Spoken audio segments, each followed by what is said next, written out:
गणेशाय नमः। श्री गुरुभ्यो नमः। श्री राधा पुरुषोत्तमाय नमः। वंदे वंदारुमंदारम वृंदावनविनोदिनं वृंदावनकलानाथं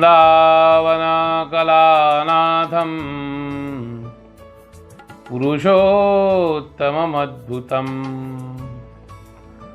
नारायणं नमस्कृत्यं नरं चैव नरोत्तमं देवीं सरस्वतीं व्यासं ततो जयमुदीरये। श्रीसूत उवाच दृढधन्वा गुणैर्युक्तः शान्तो दान्तो जितेन्द्रियः पुष्करावर्धकं नाम नगरं तस्य धीमतः रूपवान् गुणवान् धन्वी श्रीमान् प्रकृतिसुन्दरः धार्मिकः सत्यवादी च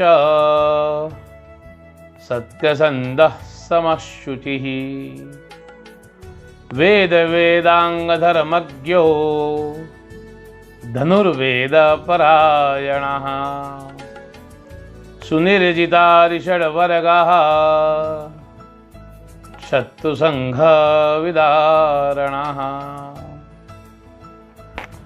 सभी प्यारे भक्तगणों को जय श्री कृष्ण। अधिक पुरुषोत्तम मास की कथा का आज 9वां दिन। आज दशमी तिथि का व्रत है। आज के दिन कुंभ पर दीपक रखकर दान करने का महत्व है, तो शक्ति अनुसार दान अवश्य करें। हे प्रिय भक्तों, 9वें अध्याय के आरंभ में सुत जी बोले, दृढ़ धनवा गुणों से युक्त शांत दांत जितेंद्रिय पुष्करावर्त नाम नगर में निवास करता था। रूपवान गुणवान धनुर्धारी श्रीमान स्वभाव से सुंदर धार्मिक सत्यवादी सत्य संग पवित्र वेद वेदांग धर्मज्ञ धनुर्वेद को जानने वाला काम क्रोधादि षड वर्गों को जीतने वाला शत्रु समूह के नाशक जिसके मुख की शोभा से राकेश मंडल भी पराजित था, जिसके धनुष की टंकार सुनकर भय से व्याकुल होकर उसके बैरी पाताल में प्रवेश कर गए, जिसके भुजदंड में कराल तलवार सदा स्थित रहती थी, जिसको देखकर सभी शत्रु प्राण छोड़ देते थे, जिसकी शत्रु भयदायी धनुष टंकार सुनकर दिशाओं के दिग्गज व्याकुल हो दिशाओं के अंत को चले गए, जिसके नाम श्रवण मात्र से संसार सागर के विघ्न की समान सब शत्रु दिशाओं के अंत को चले जाते थे, इसमें संदेह नहीं है। जिसका यश श्रवण कर शत्रु अपने नगर में लीन हो जाते थे, जिसके नाम स्मरण मात्र से शत्रु की स्त्री कहने लगती थी कि इस दृढ़धनवा राजा के भय से त्रस्त हुई हम किसकी शरण में जाएं, जिसके प्रयाण के समय पाताल तलवासी नाग चिंता से व्याकुल हो केवल पवन का आहार करते थे। तुरंग, स्पंदन, गज पैदल के चरणों से चूर्ण हुए जाने थे। जिसके सेना के रज से सूर्य आच्छादित हो जाता था, जिसकी यात्रा के अवसर को सुनकर पर्वत भी शंकित होते थे कि यह घोड़ों के पादाघात से हमको रेणुवत कर डालेगा। हे प्रभु, इस प्रकार वह राजा श्रेष्ठ उस स्थान में राज्य करता था। लोग उसके राज्य में आनंद को प्राप्त हो पुत्र पौत्र वाले हुए। वह वांछा वितरण से चिंतामणि के समान शोभित हुआ, जगत के रंजन करने से पूर्ण चंद्रमा के समान शोभित हुआ। कुबेर की समान धनी, क्षमा में पृथ्वी के समान, हरिभक्ति में तत्पर, गंभीरता में सागर, दंडधारिण्य के सामर्थ्य संयुक्त, क्रोध में यमराज की समान, समता में पितामह की समान, तेज में अग्नि की समान, स्थिरता में पर्वत की समान, धैर्य में हिमालय, शूरता में कौशिक, दृढ़ता में मेरु, ब्रह्म के उपदेश में साक्षात बृहस्पति के समान, अपने रूप में साक्षात कामदेव, अपनी सुंदरता की अधिकता से मानिनी के मान का हरण करने वाला वह राजा भी एक पत्नी व्रतधारी दूसरी स्त्री को स्वप्न में भी नहीं देखता था। बेलोक्याभयदः श्रीमान कौसल्यानंदनो यथा सत्यपाश विनीतात्मा हरिश्चंद्र इवा परः। अपने बल से वह रामचंद्र के समान त्रिलोकी के अभय देने में समर्थ था। सत्य में तत्पर मानो दूसरा हरिश्चंद्र ही था। अपने धर्म में शिवी और उशिनर की समान सदा तत्पर था। जिस राजा ने त्रेता को सतयुग का समय बना दिया, उसके रूप के समान किसी का रूप नहीं था। प्राकृत और विकृत यज्ञों से उसने गरुड़ ध्वज नारायण को प्रसन्न किया। दूसरे कार्तिकेय की समान महाकार्तिकी को प्राप्त हुआ, जिसके राज्य करने पर लोगों में भ्रम, कुओं पर घटों में होता हुआ केश पाशों का बंधन होता था। प्रजा में कभी बंधन नहीं होता था। सूरत में कामिनी का वस्त्र उगड़ जाता था और किसी प्रकार नहीं हरण करना ललनाओं के ऊंचे कुंचकों का और कुंडल भूषण तथा काम कला में कामिनियों में क्रोध होता था। किंतु वैसे नहीं होता था। वंचन पुस्तकों में और मरण पाशों में गुटका होता था।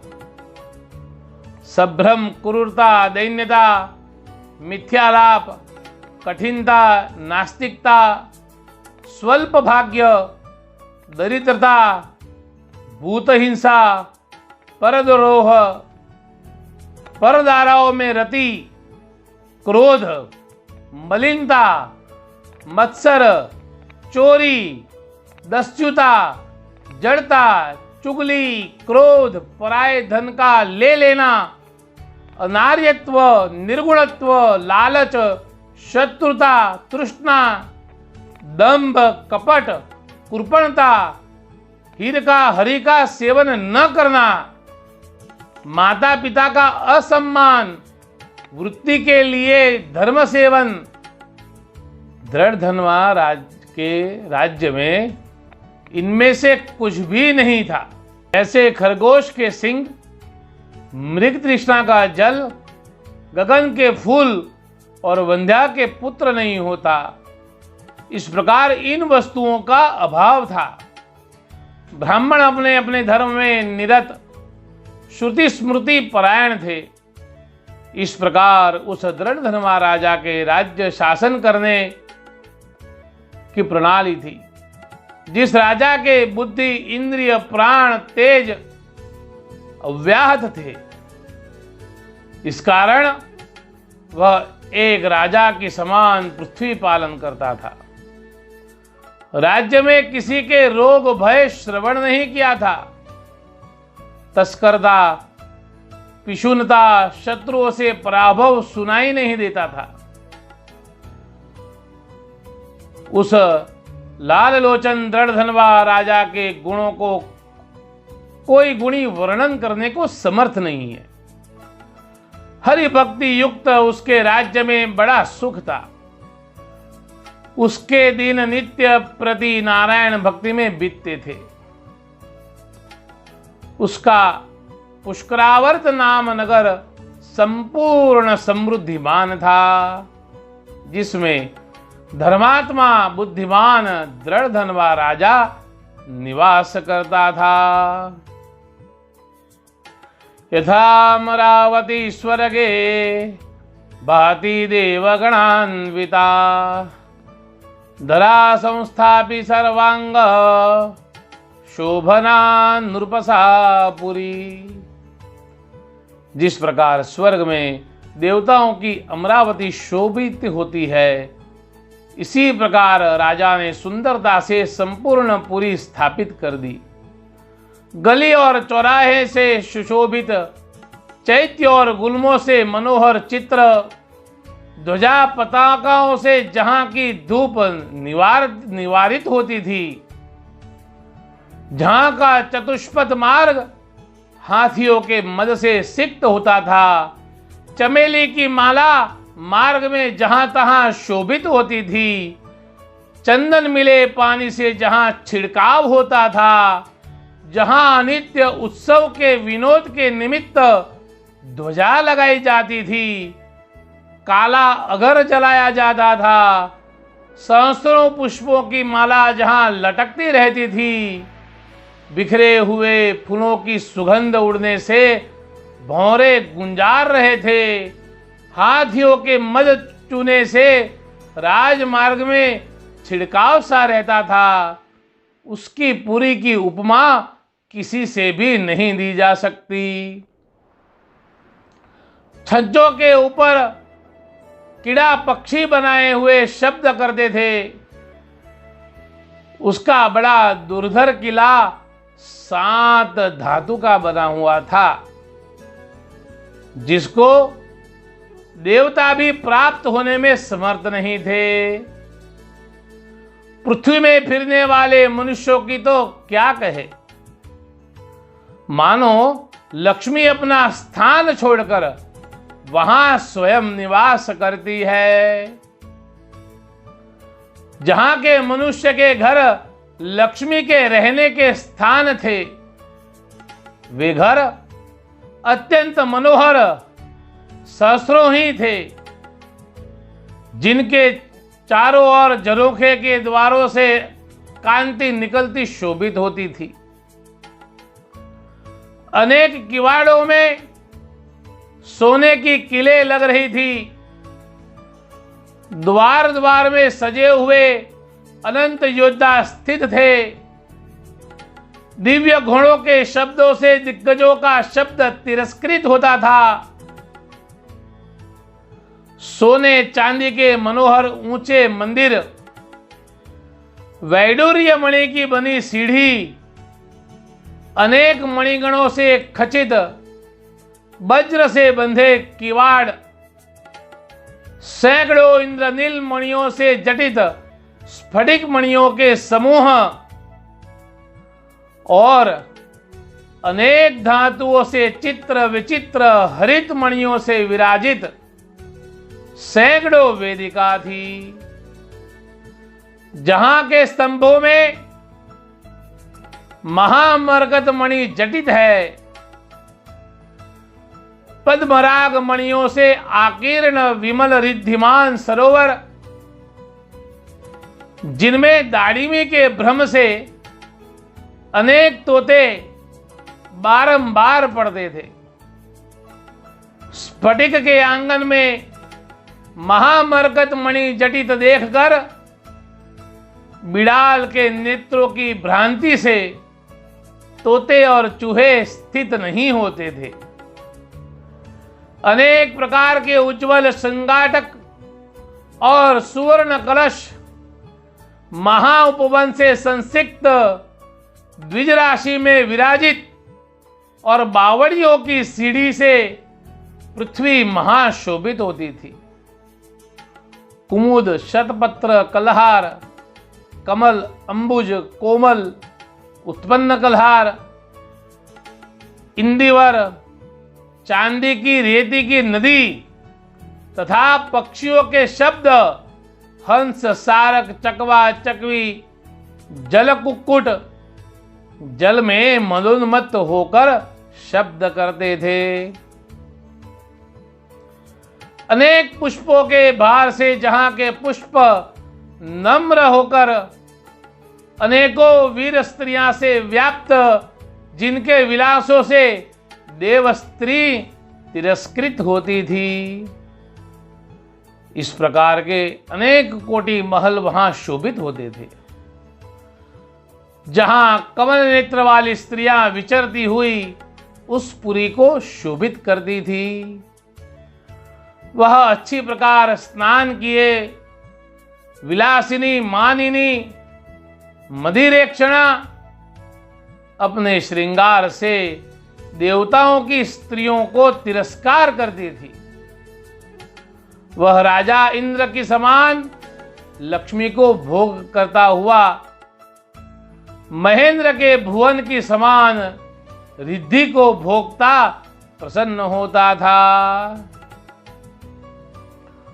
स्पृहणीय गुणशूरः सूराणामपि भूरिदः महाभक्ति गुणयुतः सदा विष्णुपदार्चकः। जिसके स्पृहणीय गुण थे वह बड़ा शूर, देवताओं के निमित्त बड़ा दान करता था, महाशक्ति के गुण से युक्त, सदा विष्णु के चरणों का पूजन करने वाला, महातेजस्वी, भूमंडल की रक्षा करता था, साक्षात शरण देने वालों की श्रेष्ठ मूर्ति था। इस देश को इस प्रकार शोभित करता हुआ मानो राजा इंद्र ही भूतल में प्राप्त हुआ है। जिस राजा के दोनों चरण तीर्थ को चलते हैं, जिह्वा नारायण के गुण गाती है और हाथ जगन्नाथ की पूजा करते हैं, केवल हरिभक्त महात्माओं के ही निमित्त उसका मस्तक झुकता था। कानों से सीतापति की कथा सुनता और दोनों नेत्रों से विष्णु भगवान का दर्शन करता। उस वीरवर का शील और नारायण का भजन किस प्रकार वर्णन हो सकता है। जिसकी सुंदरता के विचार काल में इंद्रादिक देवता चित्र की समान हो गए थे। इस प्रकार सूत जी महाराज ने 9वें अध्याय को यहीं विराम दिया है।